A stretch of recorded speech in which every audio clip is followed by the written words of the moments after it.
Hi YouTube, how are you doing? I'm doing pretty good. Yeah, my TV didn't get any reception where I had it. That one in back of me yesterday. Not this one, but I had one over there. I put it up over on a wardrobe that I have, and I have to wait till nighttime to see if the reception is going to come in. I've got an antenna for it, an indoor one, so I'll just have to wait till later.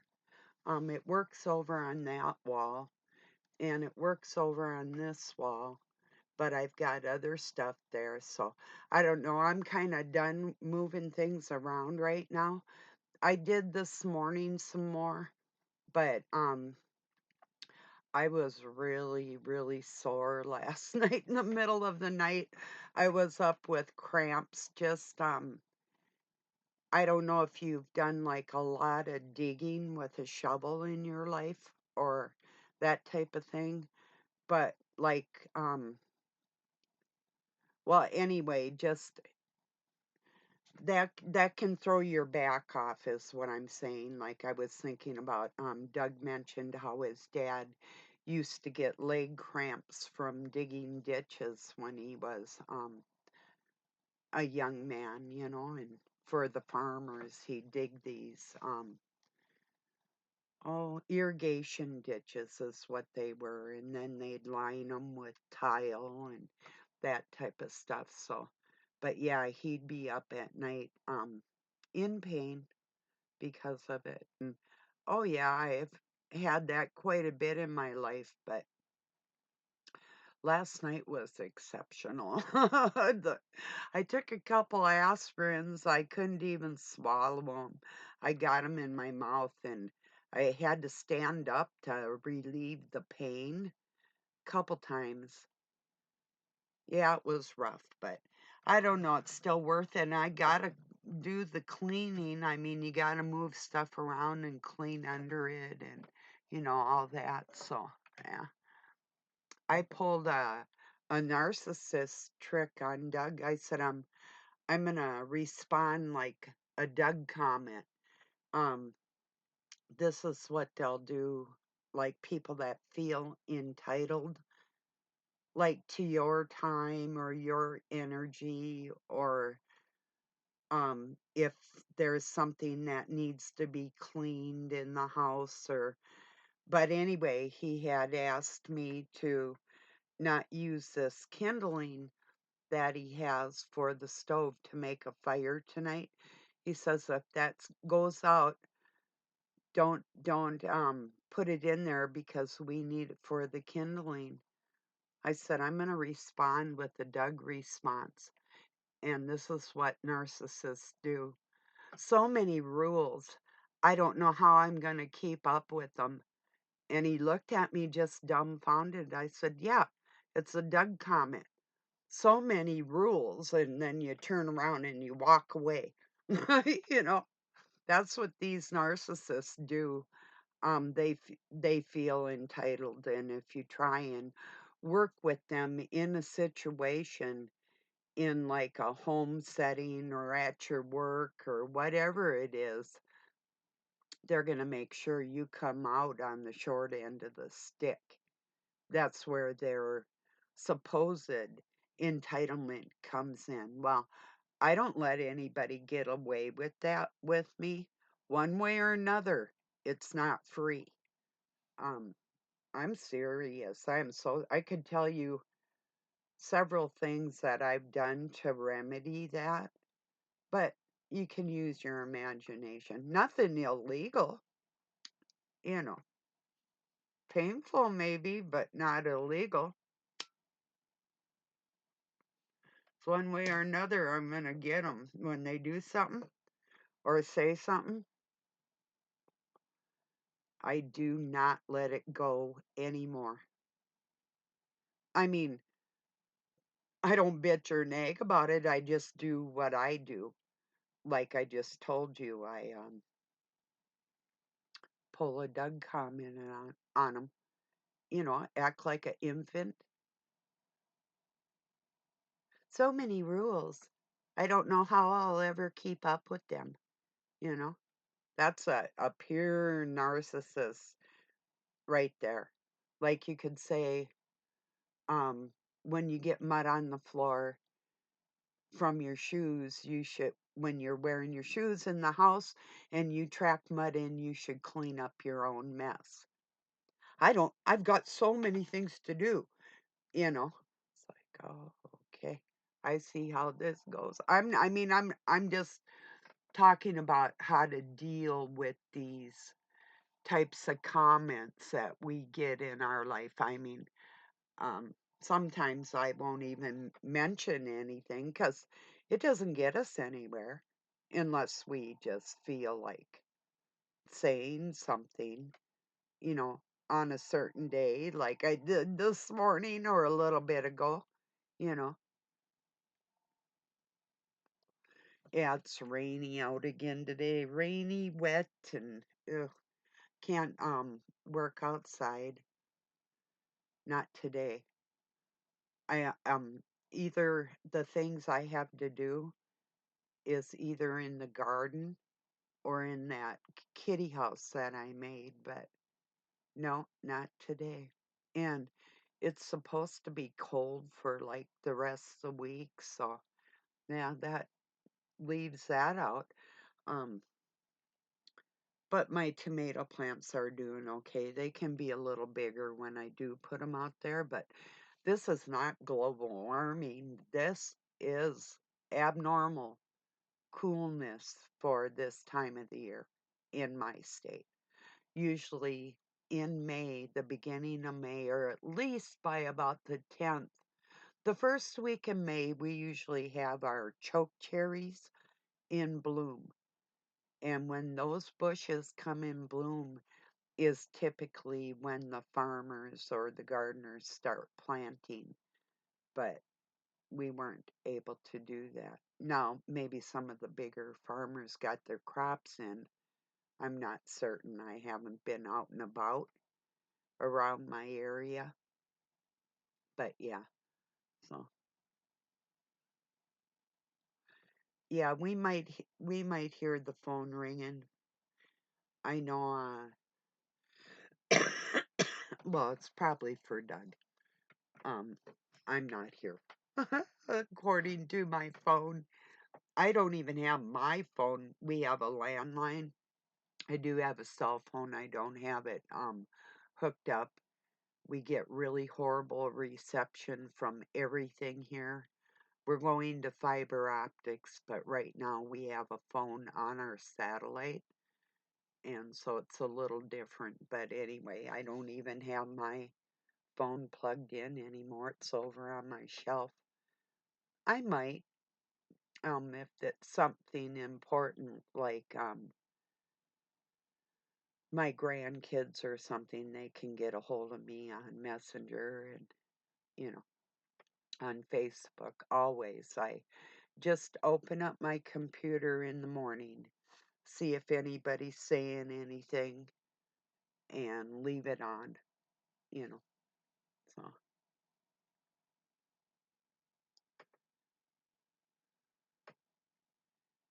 I was impressed. Alice Cooper has a fairly new song. I think it's called Life on Mars. I shared it yesterday. I was really impressed with it. I've always been an Alice Cooper fan. Um, I did get to see him one time, very long time ago in Phoenix, Arizona. He was driving, I think it was like a 1966 Chevy Impala. I do believe it was. Uh, like real, it was called khaki green color. Just kind of a plain Jane car, like his mother's car is what it looked like. But it was definitely him, not a doubt in my mind. I looked at him, he looked at me, but I thought, is that you? And I thought, yeah, it sure the hell is you. you know, he must be, God, he must be almost 80. Yeah. the 3 songs of his that I loved the most was when I was a teenager, School's Out. Well, I like I'm 18, but that's about, I'm a boy and I'm a man, I'm 18, I don't know what I am. It's a good song though, and I love the song I'll Never Cry, I Never Cry, and, Only Women Bleed.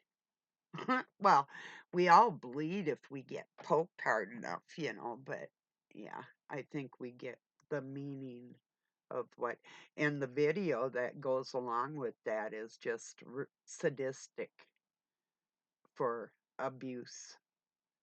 So, yeah, not that he's sick, he's making a point. So, cheers.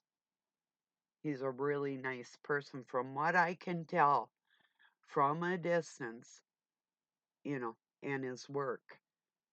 So anyway, I'm a fan.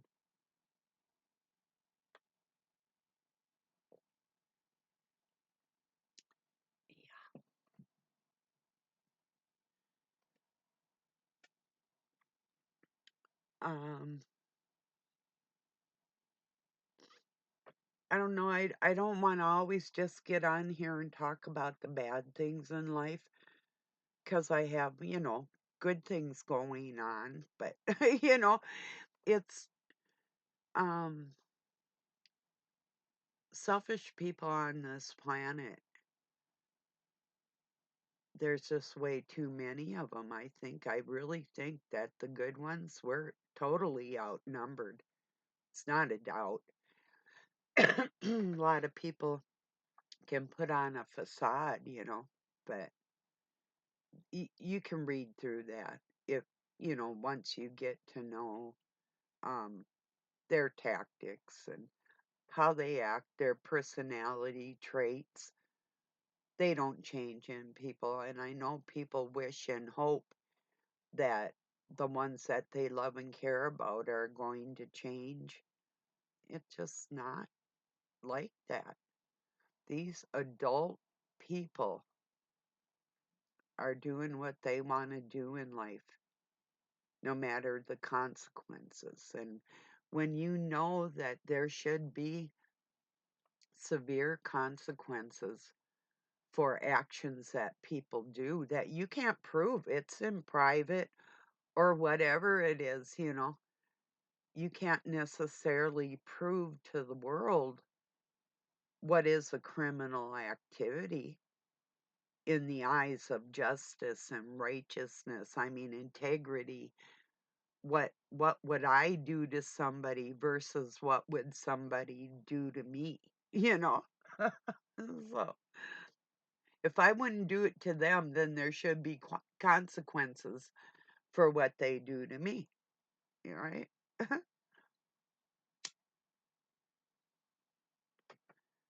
But I guess why I don't stop talking about it is because I can't believe that the mental health community, okay, there's two things going on. They don't want to even go into the connection of the physical bodily injuries becoming emotional disturbances. Like say if you're not feeling good or you've got a broken bone or that type of thing, you might be crabbier than you usually are or that type of thing. Or if you're spiritually sick, that can reflect on your body. And it's like, to me, people that are spiritually sick have a ugliness in them, you know and then you got these ones that try to pretend like they're you. They on the outside they exhibit like, we hate you, but then they'll talk like you or walk like you or try to pick up your mannerisms or something. It's just weird as hell. weird. I mean, when we're small and we're forming our personalities, and we see that we like about somebody, um, something that we like about them, and we adapt that into our own personality, that's an influence. But it makes you wonder who influenced people that are actually self-centered and selfish like that, you know? Like, who were their heroes when they were little? I could probably say, for instance, I was a junior firefighter. I still have my badge up on that shelf over there in a box, in a jewelry box tucked away. But I really was a junior firefighter, and I had aspirations of being some kind of helper in the world, which I have always done. But these people that I'm talking about do not have those types of skills. Like like for instance, if you cut yourself open and I could make a butterfly, um, like a suture, a butterfly um, bandage, and closed you up, and different things that I learned from my Red Cross courses. I took every single one of them before I even went to nursing school. I had all my Red Cross courses taken, right down to lifeguard. Became a junior lifeguard. I didn't go for the full-fledged thing. That wasn't my area. But I was able to work at a beach and save a few people from drowning in their life. So that was a good thing, you know. What I'm saying is typically selfish people don't go into the caregiving business. And if they do, it's for the money, for that type of thing, you know. Like I knew like there's a union of nurses in bigger cities you'll see where they call them like floaters, where these nurses will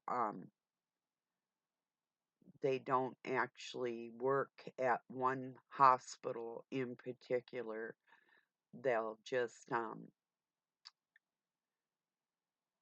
work for a nurse that's taken her vacation time or something like that, and they call them floaters, and they make about twice as much money as the nurse that they're filling in for, that type of thing.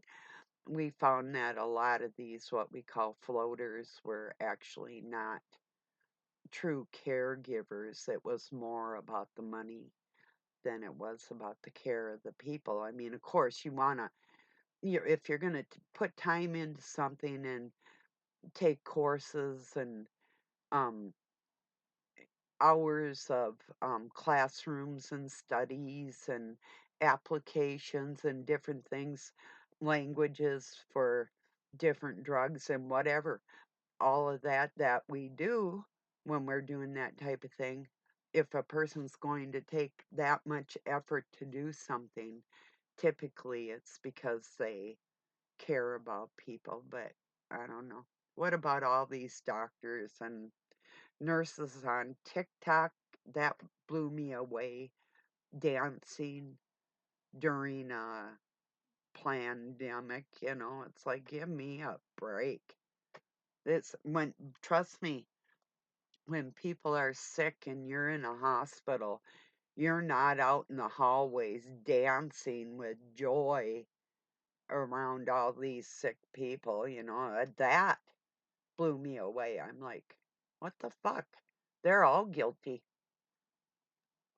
And these nurses and them doctors, every single one of them knew that a virus couldn't be contacted but like that. like if you wear a mask or if there's a plexiglass, that type of thing was going to guard you. It doesn't spread like that. And all these fraudulent motherfucking so-called professionals, you know. But back to the mental health care and the physical care combination thing that people are ignoring, along with that spiritual aspect, the parts of a human being that need to be recognized for the whole health of the person. One, like, okay, like a psychiatrist isn't going to be working with a doctor, and doctor's not going to be working with a preacher or the um, physician, that type of thing. They don't work together for that one patient, is what I'm trying to say, you know. And it is a whole care of a human being, not just one seclusive thing. Because when you have somebody where their body is sick, their mental and emotional health is going to be affected spiritually, you know. But anyway, so I've been trying to fight with the mental health community for a long time on what they deem as a mental illness when it's just evil. It's evil people, and I'm not giving them a way out of this under the guise of being mentally ill. No, it's not an excuse. Even I've worked with the handicap.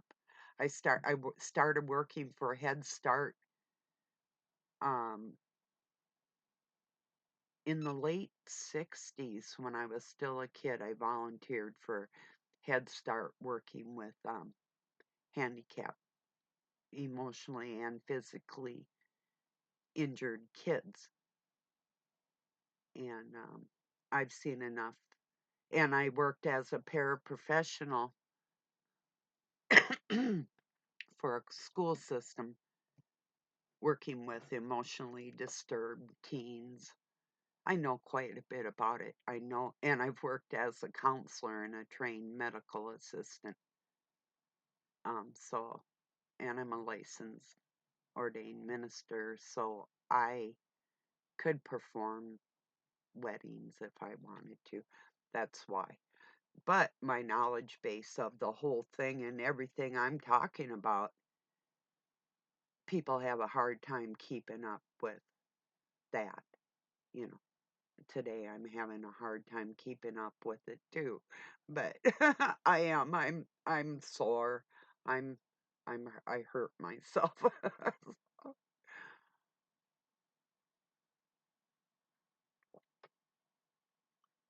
Yeah.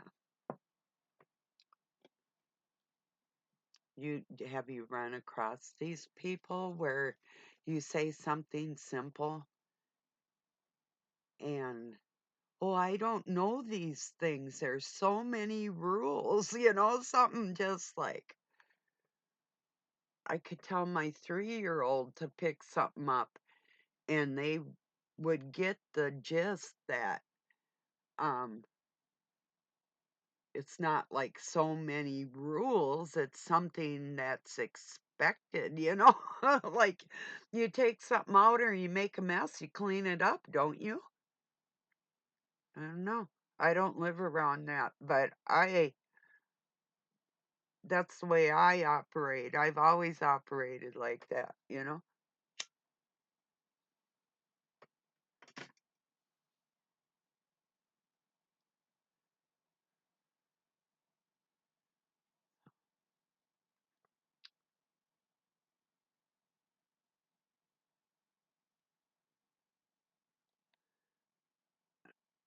This is weird. Um, I shared, why don't people want to know the definition of Christ, the real, actual. Okay, do you know how many before even any scriptures were even written? This is predates any Bible or holy book that was ever written in any language. There was Greek texts with 30,000 references that Christ is either a potable or which you drink it, or a ointment, a salve that you put on you, and it is described as a death-inducing drug or a poison. And then they talk about the Antichrist, which is the antidote. There's 30,000 references to what the word Christ means before there was any scriptures written about it at all. And that's what it means. Even the word Messiah is not a Hebrew word, it's a Greek word. That proves right there that they usurped a religion that was not theirs, put their false language in there, and they coined their terms and their meanings of them to deceive people. And so I sent that information to Doug, and I'm like, just look at it. If you want to use the term Christ, at least know who the first Christ was and what it refers to. It was a woman that was a physician named Medea. She was the first one to uh, anoint herself doing drugs. For what reason, I'm not sure, but like Galen's medical texts and different areas and different books in ancient times refer to the Christ as a drug. And these morons will not dig into what the truth is. You can lay the truth right before them and they're going to ignore it. They'd rather believe their little fairy tales in life than find out what the facts are. What would it matter? We know we have a creator.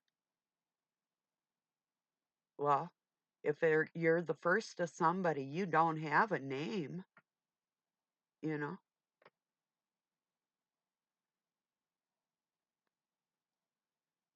I'm sure there's plenty of names that people would call the first of something, but,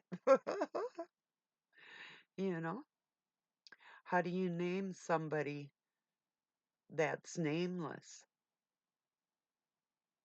that has no parent, that's self-made, self-existing? There's no way. People could argue about it all day. And then I try and remind them, you're supposed to seek the face of God. Jesus didn't say, come to me and I absolve you of your sins. He said, no, I'm here to help you get to where you're going. He's not God, you know? He's the Son of God.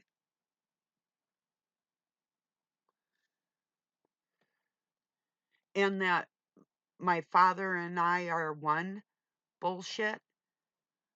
That's like my kids saying, like my mother and I are one. No, we've never been one. You're a whole nother individual soul. We all are.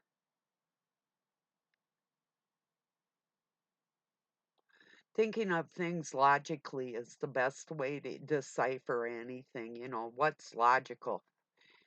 Are men and women actually androgynous? And are we self-replicating, and are we um like, just because I can hear like a male counterpart within myself doesn't mean that that's my personal makeup. That just means that my spiritual sense is in connection. It's not a duality. It's more like a working relationship with the male and female. It's not, you don't have the, if you're a man, you don't have the woman in you. You might have her thoughts, but you are not part of her. It's like I can hear the man's thoughts. Doesn't make me that man. I can hear his thoughts.